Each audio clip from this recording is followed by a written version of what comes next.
The shift and the hundredth monkey effect. This has to do with consciousness and how it goes into a global level.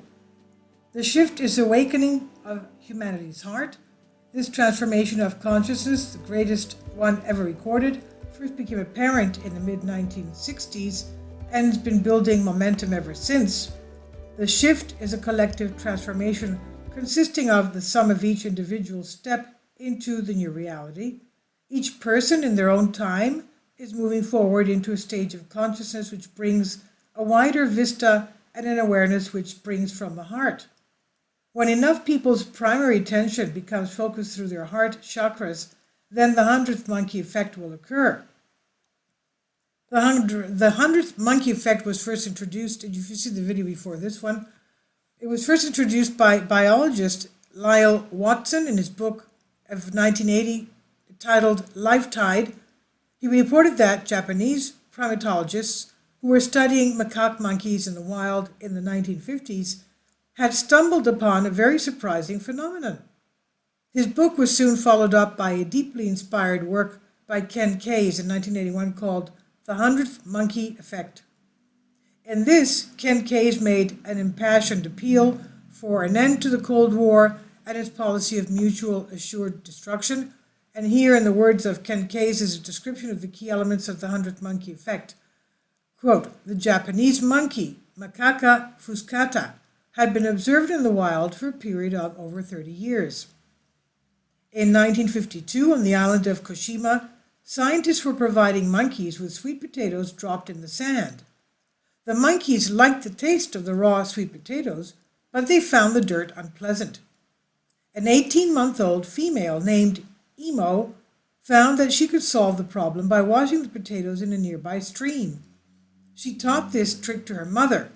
Her playmates also learned this new way, and they taught their mothers too. This cultural innovation was gradually picked up by various monkeys before the eyes of the scientists.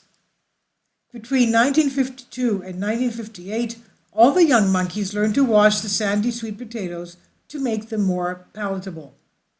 Only the adults who imitated their children learned this social improvement. Other adults kept eating the dirty sweet potatoes. When something startling took place in the autumn of 1958, a certain number of Koshima monkeys were washing sweet potatoes. The exact number is not known.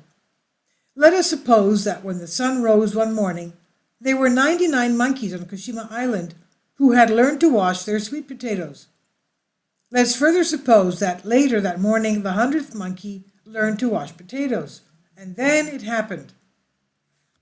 By that evening, almost everyone in the tribe was washing sweet potatoes before eating them.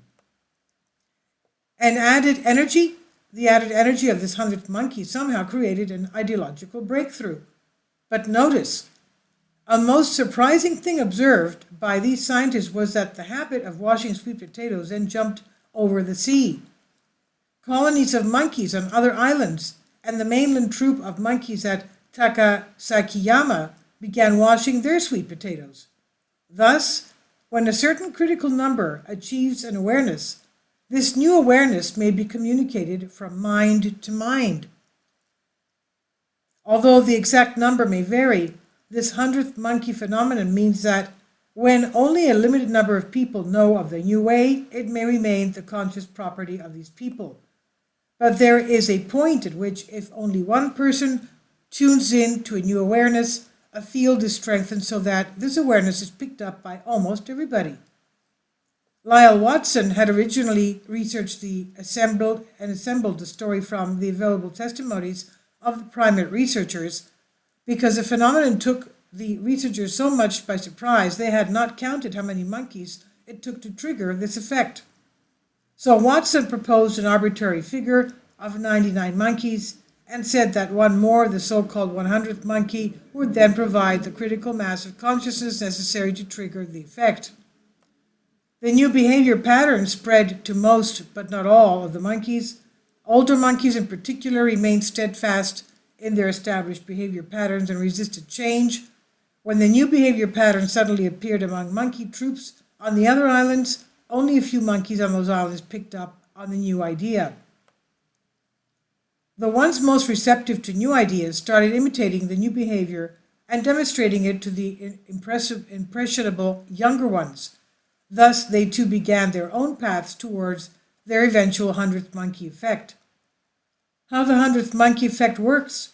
The mechanism for this transference of ideas works the same way for monkeys as it does for all sentient beings. We exist within an atmosphere of global mind. The human brain is constantly receiving and transmitting mental pictures and information to and from that mental atmosphere in which we are immersed. The global mind, otherwise known as Jung's collective unconsciousness, does not cease to function because a few skeptics don't like its effects.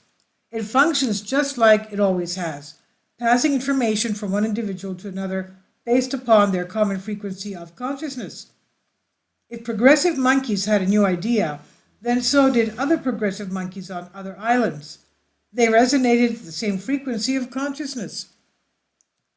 Inventions often occur at the same time by inventors who are not in physical contact with each other. For example, in 1941, Les Paul designed and built the first solid-body electric guitar, just when Leo Fender of Fender Musical Instruments was doing exactly the same thing. Have you ever had an idea, then seen other people express or use that idea? You probably said, hey, I thought of that first. Well, that's the way the global mind works. It's an atmosphere where you share with all other sentient beings, and you tune in especially to the particular topics and frequencies of mind that interest you the most. What this means to the shift. When enough people have gone through their personal version of the shift to the new consciousness, then a critical mass will form, and suddenly everyone will become aware of the new reality and its heart-centered values. That is the day when heart-centered values will become the focus of everyday thinking for the vast majority of people. That's the day when humanity will begin to look back on what has changed and realize that a massive shift has occurred. This was originally by Owen Waters from The Shift, The Revolution of Human Consciousness, and it's on Humans Are Free. Please leave your comments, and thank you for your support. Kindly support my Patreon account. The daily posts are 5 videos daily, and they are totally different from what I have on my YouTube channel. Thank you so much for your support, and that you find all my content so interesting. You'll find the Patreon account details in the description box below.